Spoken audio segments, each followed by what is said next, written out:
Universidad Centroamericana José Simeón Cañas. Estamos estudiando la licenciatura en Educación Básica para primer y segundo ciclo y estamos desarrollando el tema Aprender a pensar en la solución de problemas y en la toma de decisiones dentro de la asignatura de Gestión Intersectorial de Programas y Proyectos. Un gusto estar con ustedes, Prudencio González, María Elena Gómez, Delcita Celina Díaz y Yolanda de los Ángeles de Caracas. Para iniciar, abordaremos los modelos del pensamiento, cómo funciona nuestro pensamiento. Muchas veces pensamos sin una finalidad, las diferentes problemáticas que se presentan en nuestra vida cotidiana. Pero ahora hablaremos de pensamiento intencional. ¿A qué se refiere esto? Es cuando nuestra mente opera sobre una experiencia con un propósito. Se dice que hay 4 maneras o 4 modelos de pensamiento. Iniciaremos con el primero, que se refiere al pensamiento lógico. ¿Qué es el pensamiento lógico?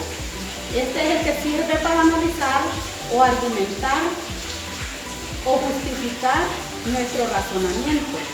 Las características de este pensamiento lógico son que es preciso y exacto, se basa en datos probables, sigue reglas, es secuencial, va paso a paso. El segundo modelo es el pensamiento creativo. En este pensamiento surgen ideas nuevas.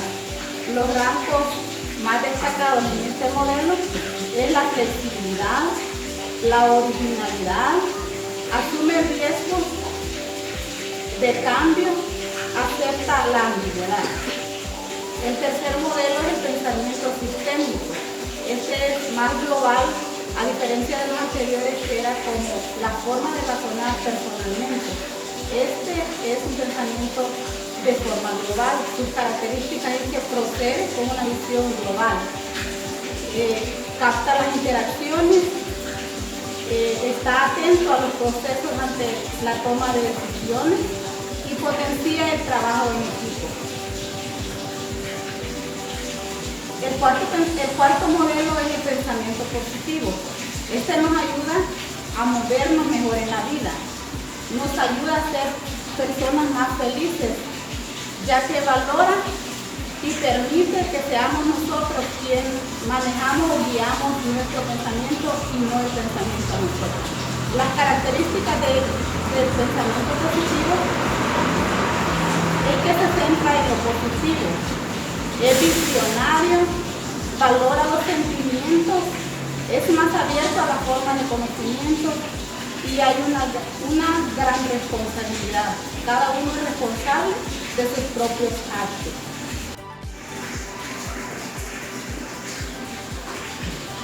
Bien, ahora que ya escuchamos los modelos de pensamiento, pasaremos a la parte contraria, que son los errores de cada uno de los pensamientos que ya explicó nuestra compañera.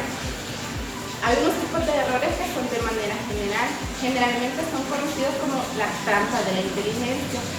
Estos dice que las personas inteligentes pueden justificar prácticamente cualquier punto de vista. Una persona así puede quedar prisionera en sus propios puntos de vista. Es decir, un error habitual que cometemos es que nos encerramos, nos enfrascamos en el decir que somos inteligentes. Otro error habitual es que sienten la necesidad de tener siempre la razón. Es difícil profundizar en la búsqueda de la verdad, aceptar errores o encontrar soluciones que pueden ser consideradas incómodas. Es decir, un error habitual es que nos acomodamos al decir somos inteligentes, nos mantenemos en esta postura cómoda y no nos gusta salir de ella. Otro error habitual general es el uso crítico que suele producir una satisfacción más inmediata en el uso constructivo.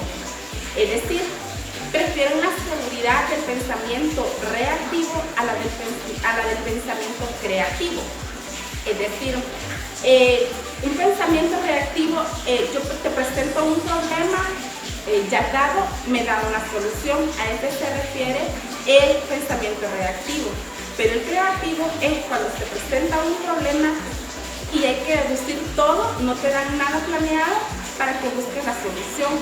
Entonces, un error habitual que cometemos es enfrascarnos simplemente en el pensamiento reactivo. Ahora pasaremos a diferenciar entre los tipos de pensamiento en la contraparte del pensamiento lógico. Por ejemplo, lo que la compañera explicó de pensamiento lógico, que era preciso y exacto. En este caso hablaremos del pensamiento arbitrario, es totalmente lo contrario al pensamiento lógico, es decir, el pensamiento arbitrario es impreciso, es totalmente lo contrario de la exactitud que lleva el pensamiento lógico. Ahora, otra característica que lo diferencia es el pensamiento lógico se basa en datos probables y en hechos analíticos. En cambio, el arbitrario no comprueba la veracidad de lo que afirma. Ahora hablaremos de los errores específicos del pensamiento lógico. El pensamiento lógico es preciso y exacto. Se basa en datos probables y en hechos analíticos. El lado contrario de este pensamiento lógico es el pensamiento arbitrario. Al contrario, este es impreciso, no comprueba la veracidad de lo que afirma. En este tipo de pensamiento arbitrario es donde se conoce las falacias, que son razonamientos erróneos que parecen válidos. Luego pasamos a los errores del pensamiento creativo. El pensamiento creativo es flexible, espontáneo, fluido y asume riesgos. Lo contrario de este pensamiento es el pensamiento encarrilado. Este es rígido, es premeditado y es inmovilista. Los obstáculos de este pensamiento encarrilado son los supuestos restrictivos. Esto se refiere a las limitaciones que nosotros mismos nos imponemos. También otro obstáculo es la resistencia al cambio. Aunque sea para mejor, siempre implica que tenemos que asumir una desorganización. ¿A qué se refiere todo esto? A que aunque sepamos que un cambio es para mejorar, siempre nos acomodamos y nos quedamos ahí y no aceptamos de que hay que hacer una desorganización para luego organizarlo mejor. A esto se refieren los obstáculos sobre este pensamiento. Los errores del pensamiento sistémico. Aquí vamos a conocer las características del pensamiento mecanicista, que es lo contrario al pensamiento sistémico. Estas características son la visión fragmentaria, presta poca atención a los procesos y es individualista. Es totalmente lo contrario del otro pensamiento. El pensamiento mecanicista presenta una visión simplista y sesgada de los hechos que han intervenido en los problemas, por lo que es frecuentemente la mayor causa de error. Errores del pensamiento positivo. Ahora hablaremos de lo deformado, lo contrario a lo positivo. Las características son que filtra la realidad y se queda con lo que tiene de negativo. Se erige como un juez máximo y siente culpabilidad. El pensamiento negativo o deformado es más aceptado socialmente, ya que el ser humano predomina como estrategia de defensa la creencia en las conclusiones más catastróficas. Esto se podría decir que es como un pensamiento generalizado en toda la sociedad. Vamos a hablar en este momento de los factores que intervienen en el pensamiento. Dentro de los factores que intervienen en el pensamiento tenemos dos tipos de factores. Uno son los factores internos y los otros son los factores externos. Cuando hablamos de los factores internos nos referimos a la memoria. Dice que la memoria es un sustrato básico que nos permite realizar correctamente otros procesos mentales como comprender, responder, ordenar ideas, y también estamos hablando de los almacenes de la memoria y el papel que juega esta en la toma de decisiones. Cuando hablamos de la memoria nos referimos a 3 tipos de memoria. Estamos hablando de la memoria sensorial, de la memoria a largo plazo y de la memoria a corto plazo. Factores internos nos referimos a la capacidad de la memoria, a la calidad del recuerdo y efecto primacía y resistencia. Y en los factores internos pues tenemos los modelos mentales. Cuando hablamos de los modelos mentales nos referimos que son una combinación de actitudes acerca del funcionamiento del mundo, o sea, quieras o no, pues tiene que ver mucho con lo que nosotros nos relacionamos socialmente, ¿verdad? Y pues las principales limitaciones de utilizar estos tipos de modelos mentales son que nos impiden ver el mundo de forma sistemática o un mundo sistémico, ¿verdad? Y también nos impiden en el aprendizaje y que también nos ayudan también a veces a que también cometemos lo que son errores de solución.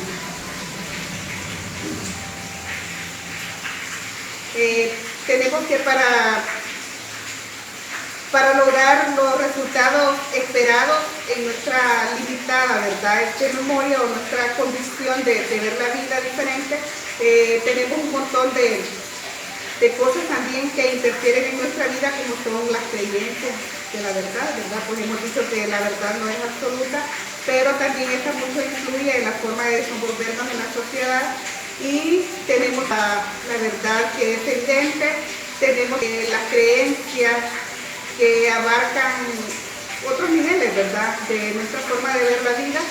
Y también tenemos otros datos que también vienen a influir, por ejemplo, los patrones culturales que tenemos, ¿verdad?, que influyen mucho en la formación del ser humano y que también nos ayuda a que salgan a la luz cuando nosotros actuamos en la sociedad, porque son datos que siempre van quedando en nuestra memoria.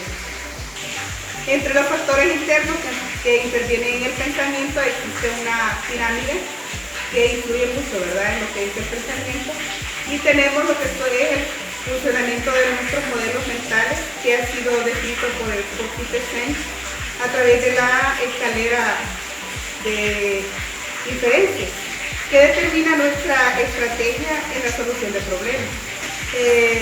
Describió una escalera de factores que intervienen en el pensamiento,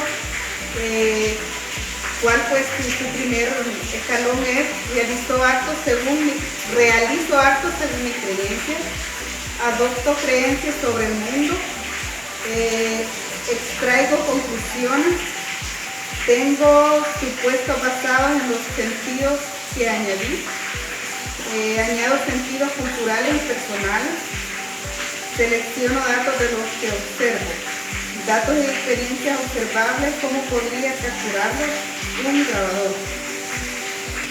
Dentro de los factores externos tenemos lo que es el contexto, influencias en la autorización en la toma de decisiones, tenemos la presión de luz, o sea, son factores que intervienen en el pensamiento que de alguna manera vienen de afuera, ¿verdad?, porque dice que son externos. Entonces, son estos dos tipos que intervienen mucho en los factores del pensamiento. Y también tenemos lo que es el estrés. Podemos decir que el estrés es un esfuerzo no puede ser evitado, pues de alguna manera va a haber en ciertas ocasiones que los seres humanos siempre vamos a sentir ese estado, y también que ha existido desde siempre, o sea, quizás últimamente se ha abordado mucho este tema, pero anterior pues la gente quizás andaba estresada pero no sabía a qué se refería. En una situación estresante se desencadenan muchas reacciones, ¿verdad? Pueden ser fisiológicas, Puede ser que a veces las personas andan estresadas y sale a la luz cualquier reacción, ¿verdad?, física.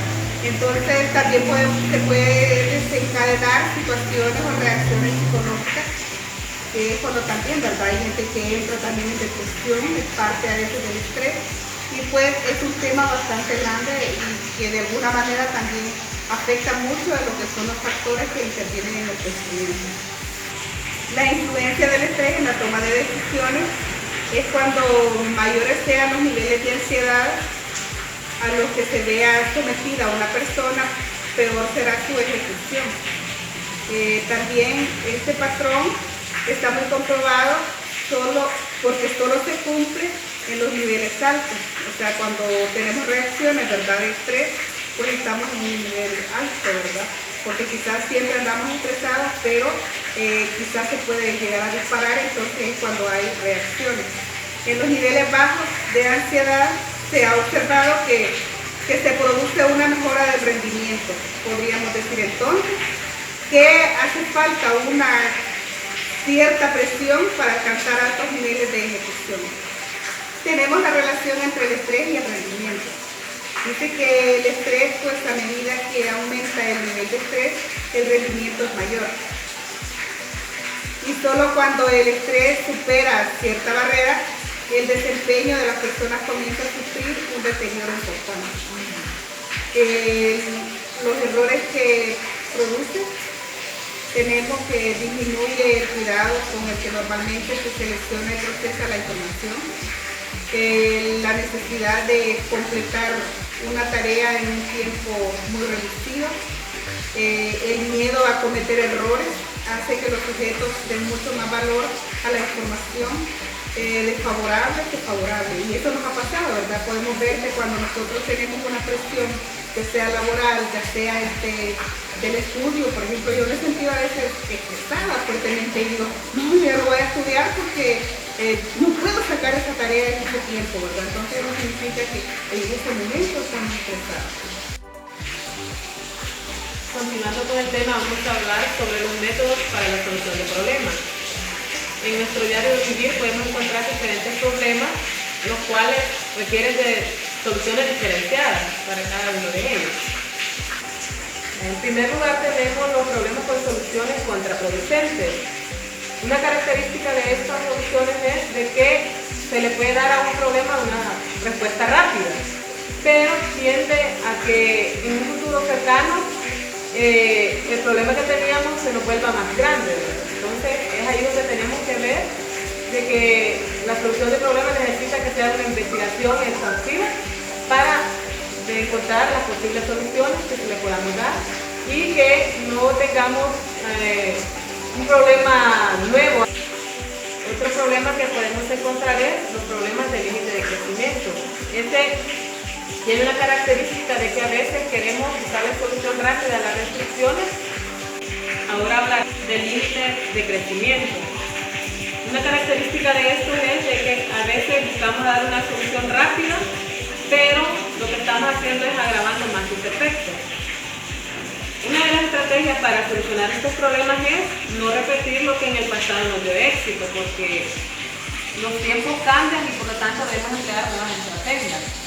También, si el crecimiento, digamos, del problema llega a un tiempo que se detiene, digamos, que vemos que se ha calmado, debemos de examinar esa situación, investigar cuáles son las causas que dio este problema y cómo podemos resolver ese problema para mejorar más a futuro. Por ejemplo, el servicio podríamos decir que el docente realiza con sus estudiantes. Ahora hablaremos sobre los métodos de análisis del problema. En primer lugar, ante un problema lo que tenemos que hacer es analizar el problema, ¿verdad? Aquí tenemos que ver la magnitud del problema, hasta donde, digamos, vamos a llegar, qué tanto el problema tiene el alcance del problema. Ahora hablaremos sobre los métodos de análisis del problema. En primer lugar, lo que tenemos que hacer en esta parte es hacer un análisis del problema que estamos teniendo, ¿verdad? Para ver qué es lo que está fallando y qué soluciones podemos dar. Tenemos que ver la magnitud, es decir, qué puede estar pasando, cuál será el alcance. Además, también tenemos que ver el factor humano, ¿verdad? Porque muchas veces, ¿cómo podemos ayudar a que el trabajo sea mejor? O si estoy fallando en caso, digamos que en el caso está fallando el docente, o es el estudiante, o está fallando, por ejemplo, la familia. Entonces tenemos que verlo desde un punto holístico, ¿verdad? Integrando qué sector está fallando para ver qué soluciones se pueden dar. Después de hacer el análisis del problema, vamos a pasar a la fase de definición del problema. En esta fase se le coloca un nombre al problema identificado, ¿verdad? En el que tenemos que utilizar las palabras más precisas y que no sea un nombre tan extenso. Los métodos analógicos y metafóricos. En estos métodos se trata de hacer analogías y metáforas relacionadas con el problema concreto. También tenemos los métodos de sondeo. En este método nosotros tenemos que buscar el punto de vista de otras personas que sean de afuera del contexto que estamos estudiando para ver qué puntos de vista tienen ellos de la situación que estamos presentando y así tomar algunas sugerencias para ver qué medidas o soluciones podemos proponer ante un problema. Tenemos también el método de identificar las causas del problema. En este caso vamos a averiguar el por qué el problema, el por qué se está dando. Ahora tenemos el método de diagrama causa y efecto. En este método lo que se requiere es poner de forma ordenada las ideas, claras y concisas el problema que estamos investigando para ver qué soluciones se dan. En este caso, ya una vez identificado el problema, tratamos de encontrar las causas, ¿verdad?, que están provocando que se dé este problema, para luego identificar también el efecto, ¿verdad?, que está teniendo digamos qué tan grande es el efecto de estas causas en nuestro contexto.